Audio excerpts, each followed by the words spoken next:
Hello, I'm Michael Sean. You know, we were in the final edits being done for our episode 57 of our Free Range Texan podcast when we were given the news that our friend, Mike Pritchard, had passed away. I remember thinking, no, not Mike Pritchard. It must be a mistake. And began calling around to try to confirm the information we had received. Hardly any of us saw it coming. I thought about it all night. And by dawn the next day, we knew what we had to do. It was time for us to change course for our episode 57. We had Mike's interview and his music from episode 34 over a year ago. Mike Pritchard, we always planned to have you back. But in place of that, it seems only right that our Free Range Texan episode 57 would be about bringing back episode 34, containing the words and the music of our friend, Mike Pritchard. Here's the pre-COVID episode 34, where I remember we hugged when Mike walked into our studio. Mike, we'll see each other again, brother. It'll be good to see my old friend. But now let us give you what was the lion's share of episode 34 on this Free Range Texan episode 57.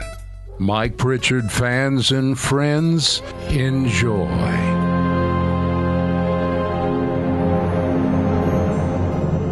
Free Range Texan Podcast, episode 34. And we've got another one of those free range talent files. It's a bell ringer today with our guest, Mike Pritchard. Well, we'll be asking the tough questions like, Mike, did you eat all those snacks in the green room? Foxy the Wonder Dog, our chief of security, is set up on our perimeter and is keeping a wary eye out for strangers. That's right, Foxy has been trained to sniff for contraband of all different types. Why, just the other day, she uncovered a batch of homemade cookies, a peanut butter sandwich, and a half-eaten order of onion rings. Good dog, Foxy. It's all just another episode on the best little podcast in Texas. This episode of Free Range Texan Podcast is brought to you by A-Team PR. Thinking about creating your own podcast? Let the crew at A-Team PR help. A-Team PR is a proud sponsor and producer of the Free Range Texan Podcast. For more information, go to freerangetexan.net. That's freerangetexan.net.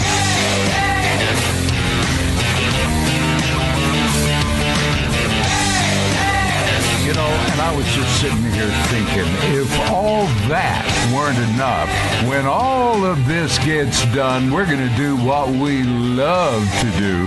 You and I are going to walk on down the trail here to Michael Sean's campfire. And I've got a special place for you. You are invited. And we got another one of those campfire treats that I think you're really going to enjoy. Michael Sean's campfire coming up on this episode 34 of the Free Range Texan Podcast. Let's saddle up and get ready to ride. That digital recording device will travel. Listen closely as Michael Sean drags the entire podcast world behind him, kicking and screaming as you listen to the Free Range Texan Podcast.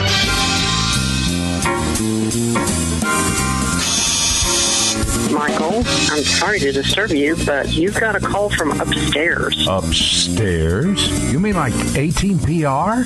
Yes. Well, do they know that I'm in the middle of a podcast? Yes, but I really think you should take this one. You're probably right. Let's give them what they want. Okay, thanks a million, doll, and put them through. Michael Sean in Studio A. Who's calling? Mr. Freely. Mr. Freely from upstairs at 18PR. Mr. Sean, it has come to our attention Yes? that you are not promoting the social media aspects of the podcast. Oh, well, we talk about our Facebook page, and we ask them to visit our Facebook page and give us a thumbs up. You have a vast audience. You should be asking them to share on the social media about the Free Range Texan podcast. To share our podcast? What a concept. What would I do without you guys? If your audience member has a Facebook page, they should share that they've been listening to the Free Range Texan podcast. Wow. What about sharing freerangetexan.net? There's a podcast player right there, and they can see the rest of what's going on. If they have an Instagram account, they should snap a picture of it and post it. And of course, has a Twitter account. They should, within 140 characters, talk about the freerangetexan.net and the podcast. So we can be tweeted here, far, and yon. Yes. Clearly, you are part of the brain trust at 18PR, Mr. Freely. And there's one more thing that I'd like to discuss with you. What is that? We believe that you are doing a fantastic job as the host of the Free Range Texan podcast. Say again? We believe that you are doing a fantastic job as the host of the Free Range Texan podcast. Oh, shucks. So we encourage you to keep it up. Hello? Well, that was just another encouraging phone call there from the top of the heap up there. Share the podcast, will you?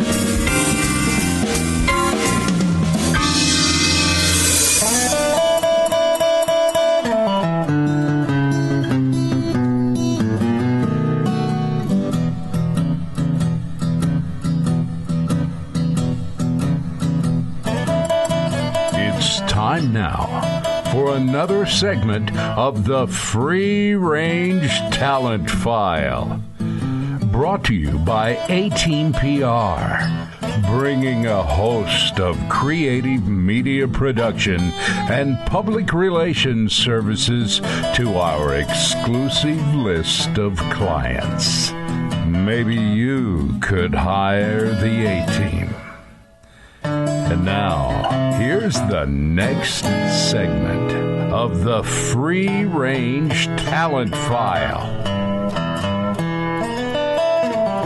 And I've been looking forward to this one. Our guest today on the Free Range Talent File is none other than the legendary Mike Pritchard. Hello, Mike. Welcome to the podcast. Hi, Michael. Glad to be here. You know what, folks? Mike Pritchard is the quintessential working West Texas songwriter, musician, singer. Wouldn't that be correct? Well, I wouldn't make it as flowery as that, but yeah. We've got you in our studio here. It's the Studio A at 18PR. And I just wanted to ask you, they've had you in the green room for a while. Were there snacks in the green room? Oh, all the amenities are fantastic. The studio's amazing. Did you leave any snacks in the green room? Because we have some more people coming in later. I tried not to, but maybe I missed something. We have a tune version of yours off your latest album entitled The Way I See It. We want to tell you right now that one thing you may want to do is go to freerangetexan.net and go to our blog, because we have a number of pictures of Mike Pritchard, and something that we've all noticed about Mike through the years, he is a very distinctive looking gentleman. I went to see Billy Bob Thornton a few weeks ago here in Lubbock, and he walked up to the microphone and pointed at me and said, "I'd like to thank Leon Russell for being here tonight." That's exactly right. You do look like the late, great Leon Russell, only you're sitting up and visiting with us now. Mike, you started recording music and writing music. When did all that start for you? It all started with Ed Sullivan. It all started with those Beatles. I'm telling you, there was something about it, just four guys up there making a huge statement, and I was in the 6th grade. That is what I wanted to do. First of all, I am more of a singer than an instrumentalist. So I just learned to play enough to accompany myself singing. You know, and of course it was the things that were relevant at the time, the songs that we were listening to, but the Beatles, the Rolling Stones, the Bee Gees, that whole British invasion, and then shortly after that, the whole thing from California and Laurel Canyon and Hollywood and Crosby, Stills and Nash, the Jefferson Airplane, the Eagles, everything that was just coming out, not only with great music, but with thick, beautiful harmonies.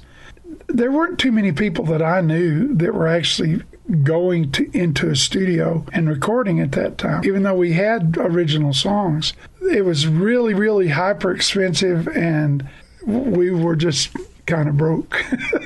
You know, and the rich kids got to go in and lay their tracks down. I remember those days. Mm-hmm. Yes. Mm-hmm. Then later on, a little bit later on, the recordings started, but I've been writing songs as long as I can remember. Me and my grandpa, Big John, we used to send each other poetry. And he was, of course, maximum redneck, an old guy from Lubbock that was a part-time professional wrestler and a part-time bootlegger and a full-time painter.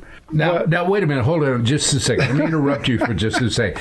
A part-time wrestler, part-time bootlegger, and he would send you poetry. Yes. And he was the toughest man I ever knew, but he wrote these beautiful poems.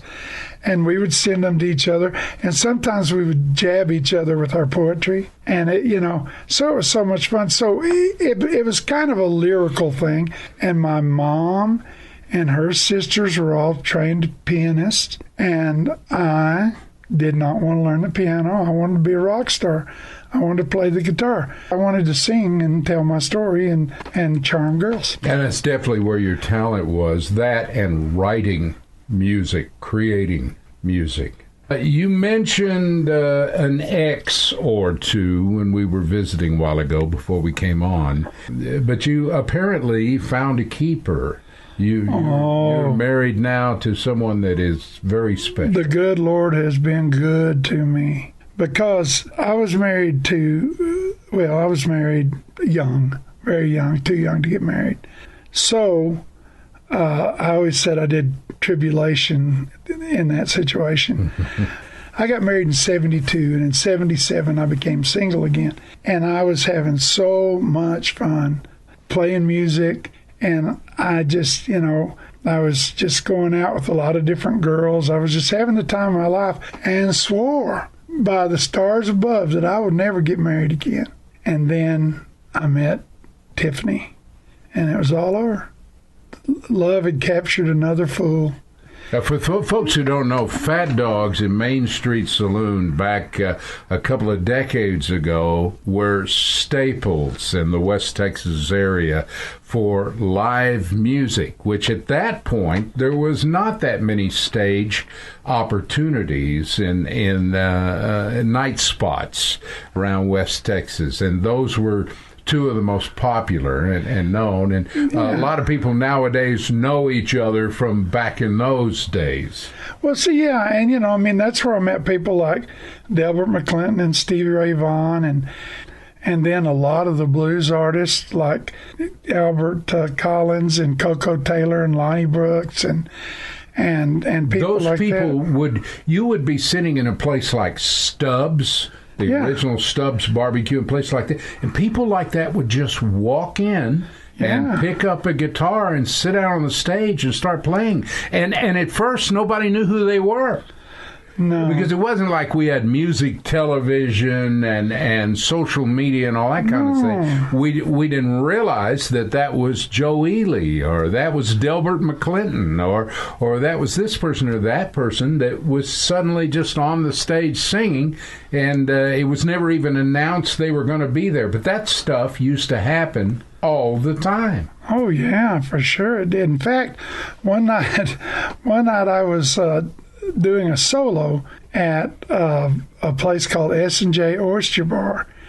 But anyway, so I ran up and I jump up on the stage, and I looked up, and right in front of me was Stevie Ray Vaughan and Double Trouble. Holy smoke. Chris Layton and Tommy Shannon.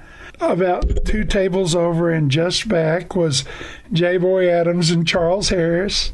Oh, my. They were sitting over there. And then off to my right was Rusty Weir and his entire band. Well, I just about died. Yeah. What do I play right now? And they're traveling from somewhere to somewhere and decided they just had to stop. There's all these people sitting in front of you. So, yeah, sometimes you are a little blindsided by who's there, you know, who's in front of you. Yeah. Well, would you say that it has always been kind of a tough thing for musicians to play in front of known musicians? Oh, it changes the game a lot. It's just like, okay, probably my biggest hero that I personally know is Joe Ely. Mm-hmm. And I think Joe is just amazing. I think he absolutely. He has so much charisma, and he just sucks it out of people. Even still. Yeah, even still. Yeah, yes. even with his quiet little solo gigs that he's doing now. On a number of occasions, Joe's come in when I was playing, and it immediately, you know, you perk up and you think, I better step it up here a little bit, you know. And that's fun, though. Most of the people that are in the biz, particularly the young ones, the big dream, the big goal is to be able to make a living doing this. I want to sing my songs, and I want to entertain people, and I want to get paid enough to make my pickup payment and my house payment and take care of my wife and kids and all. That's the dream, to be successful enough to stay busy. You seem to do that continually. Well, I'll tell you one thing that helped was when I trimmed it down to just playing by myself. And the thing that I've always noticed about you, and I want to be careful the way I say that, it's okay for me to say you're in your 60s now, and you've been a professional all of your adult life, from what it sounds like to me. You still look good. I mean, people can go to freerangetexan.net and click on the blog, and there's an article that we've got up about Mike Pritchard. And one thing that you will notice, he still looks good.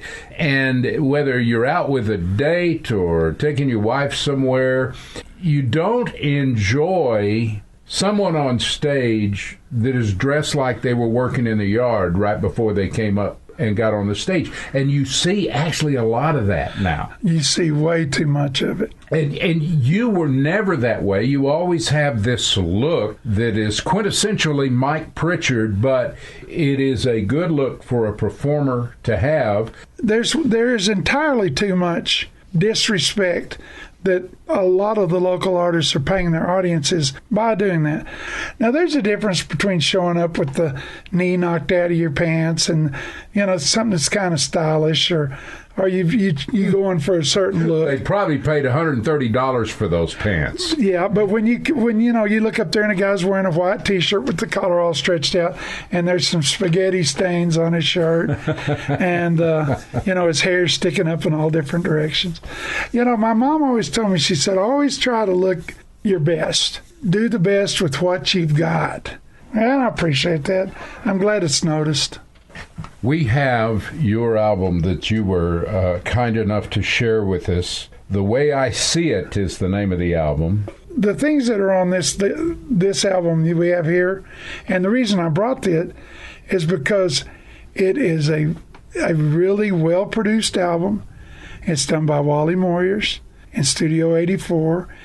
Well, now, let's talk about that specifically. You have a tune on this album called Do Me a Favor.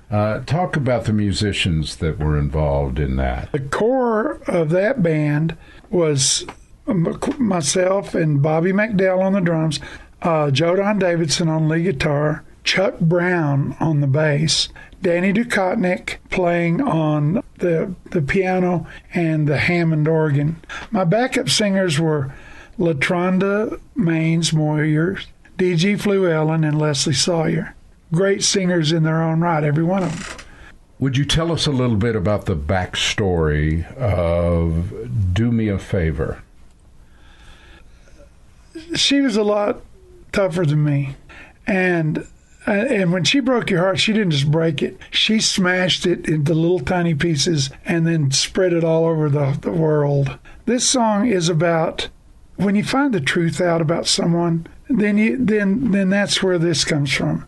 Do me a favor, don't try to explain. There's nothing you can say to ease the pain, and just by the fact that I know your secrets, can't you see that everything has changed? And, you finally just say, just don't try to, let's just let it go. Just be done with it. Mike Pritchard, we want you to come back on the Free Range Texan. I can't wait. And with your permission, sir, we will share Do Me a Favor. Here's Mike Pritchard on the Free Range Texan podcast. Do me a favor. Don't try to explain. There's nothing you can say to ease the pain, just by the fact that I know your secrets. Can't you see?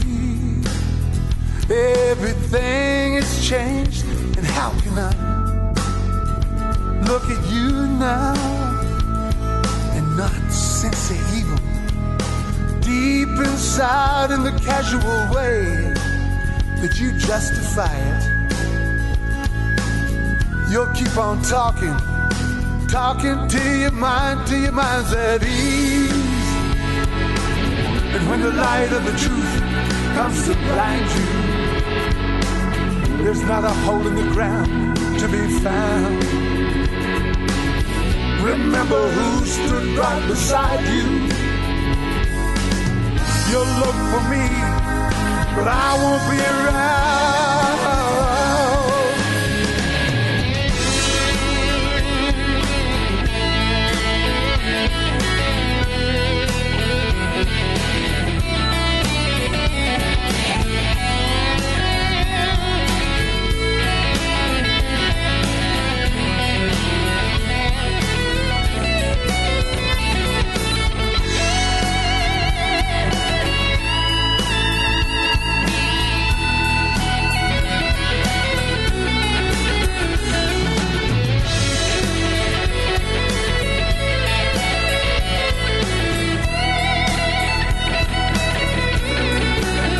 I can't believe that it's lasted this long. We've become strangers in our own home, and look at the way that we treat each other. It's like a police action. It's not even a war, so I'll say goodbye now and wish you the best. We're both better off, but nevertheless, thanks for the loving. I know you tried. You're not the bad guy. Neither am I, no, neither am I. God's peace, go, be gone now. And please, don't stay another minute more. I'm being just as strong as I can be now. So go ahead and walk on out the door.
Do me a favor. Don't try to explain. There's nothing you can say to ease the pain, just by the fact that I know your secrets. Can't you see? Everything has changed. How can I look at you? Not sense of evil deep inside in the casual way. You justify it. You'll keep on talking till your mind's at ease. If it takes all night, you'll keep on talking till it's right, talking all night.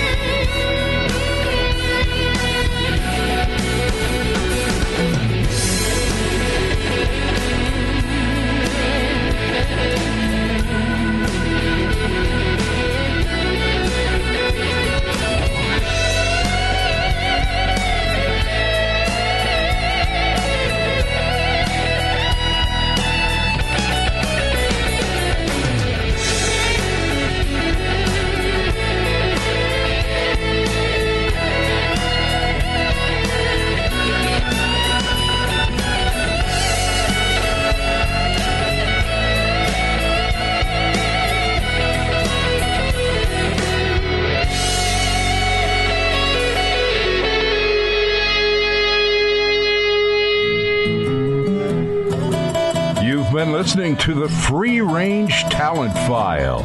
If you'd like more information about our guest, just go to our website at freerangetexan.net. Also, submissions to be interviewed on the Free Range Talent File should be sent to our website at freerangetexan.net.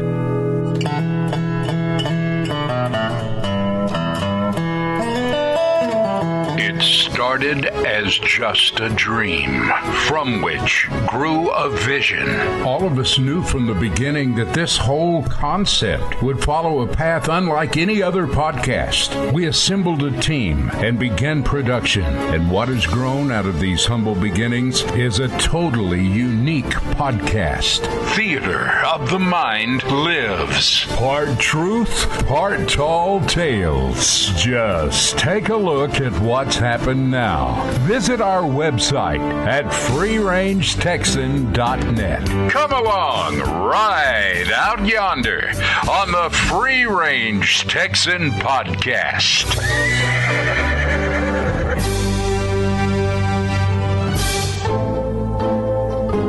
Hello, this is Michael Sean. Come have a seat at our campfire. This promises to be a good one. Special thanks to Wesley Treat, Heather Shade, and Rob Riggs. All three helped inspire this story. And their book, Weird Texas. It's weird, but a good coffee table book. Anyone who has grown up in the San Antonio area has heard about the Donkey Lady. Back in the 50s, a young woman had been in a fire, so the story goes, the same fire she lost her 2 children. It's rumored that her husband had started the fire. She was left horribly disfigured. Her fingers had fused together, among other things, leaving dark stumps or what looked like hooves. Disfigured and insane, she stayed mostly in rural areas of Bexar County and terrorized anyone who approached her. Children were told that if they stayed after dark, she would pounce on them, ripping and chewing. Well, you get the idea. After a time, there was an area and a bridge named for this legend. The Donkey Lady Bridge crosses Elm Creek on Applewhite Road about 4 miles north of Loop 1604 on the south side of San Antonio, Texas. In late 1978, while I was at my best friend's house, 2 of our buddies and their dates for the evening showed up looking for something to do. Now, that in itself wasn't unusual, and it was not an unusual thing for the group of us to good-naturedly send our buddies on a wild goose chase now and then. My friends and I looked at each other, and both of us noticed the twinkle in our eyes.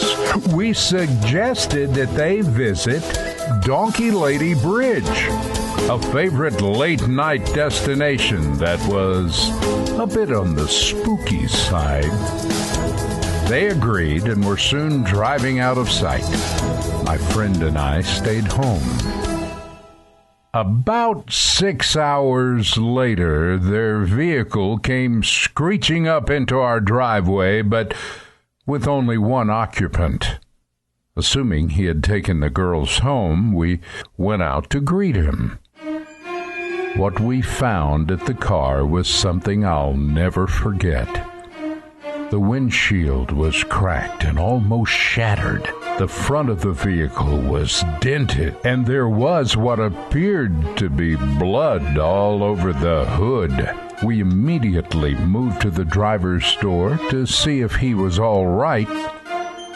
He was just sitting there, staring out the windshield with a blank expression on his face.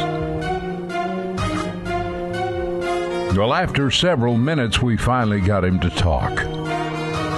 He told us that he and Terry and Lisa and Jill had arrived at Donkey Lady Bridge. They began to honk their horn and call for the Donkey Lady, and then, according to legend, this is how you're supposed to get her attention. After half an hour or so, none of them had seen anything. Boys being boys, they decided to walk with their dates into the woods to look for the Donkey Lady themselves. What happened next was truly remarkable, and if I hadn't known my pals all my life and seen the car myself, I wouldn't have believed it. While walking in the woods, they felt as though they were being watched. Then, suddenly through the dark woods around them, they saw a pair of eyes reflecting the glow of the full moon and looking at them. The girls panicked and began to run back to the car.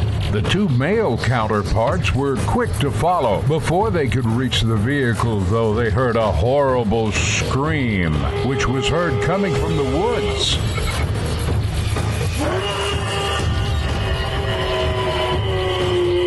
Too afraid to turn around, they picked up their pace and ran to the car. When the young men got there, the girls were already inside, screaming for them to get in. Let's go! Before the keys were found, they heard the sounds of what sounded like horses' hooves running toward them from the woods. Starting the car and pushing the gas pedal to the floor with headlights burning bright, suddenly a figure appeared on the road in front of them. Too afraid to stop, the car collided with the figure. It hit the hood of the car and rolled over the roof.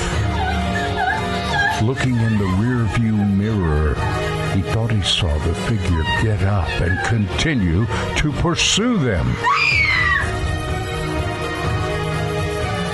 After hearing this and seeing the condition of the car, my friend who had stayed at home with me felt it deserved a second look. Well, we sent our buddy home.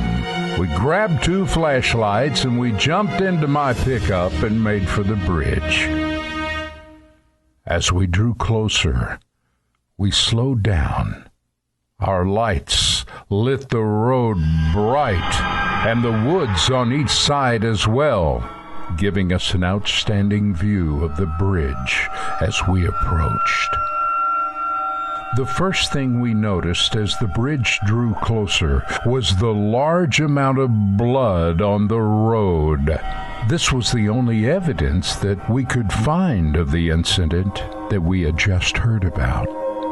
Upon our investigation of the woods on foot, we discovered what seemed to be several tracks of an unshod horse leading to the road. After looking around for about an hour and not finding anything else, we returned home and went to bed too excited to sleep. And to this day, none of the people involved in this story have returned to Donkey Lady Bridge. Did our friend's car really strike the Donkey Lady that night? Or was it merely a stray pony startled by their presence? All I know is that something was there that night under the full moon. And it did scare our San Antonio friends half to death. I'm Michael Shawn. Thanks for joining us at our campfire. Adios, my friends.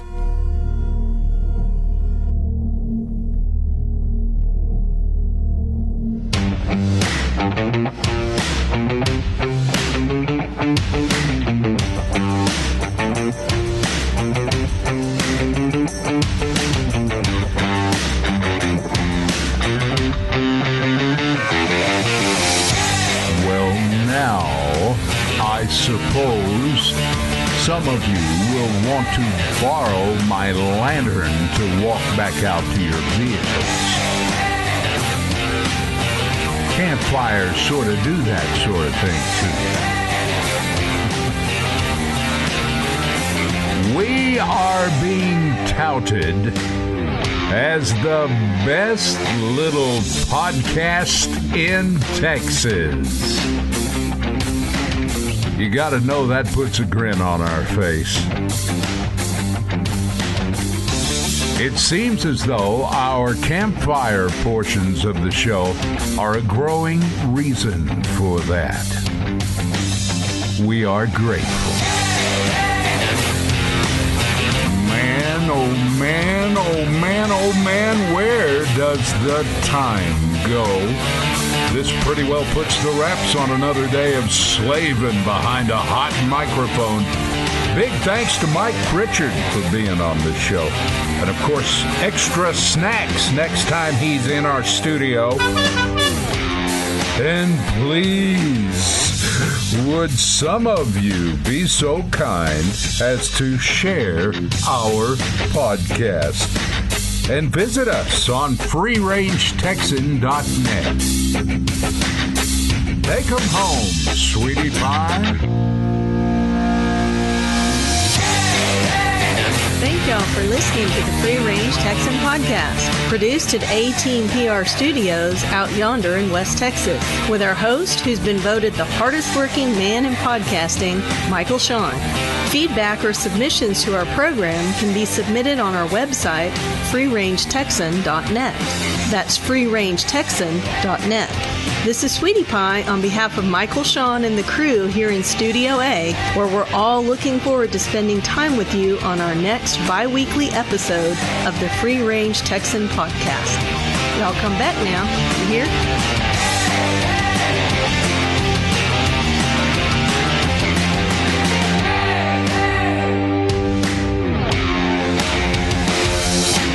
An A-Team PR production. End transmission.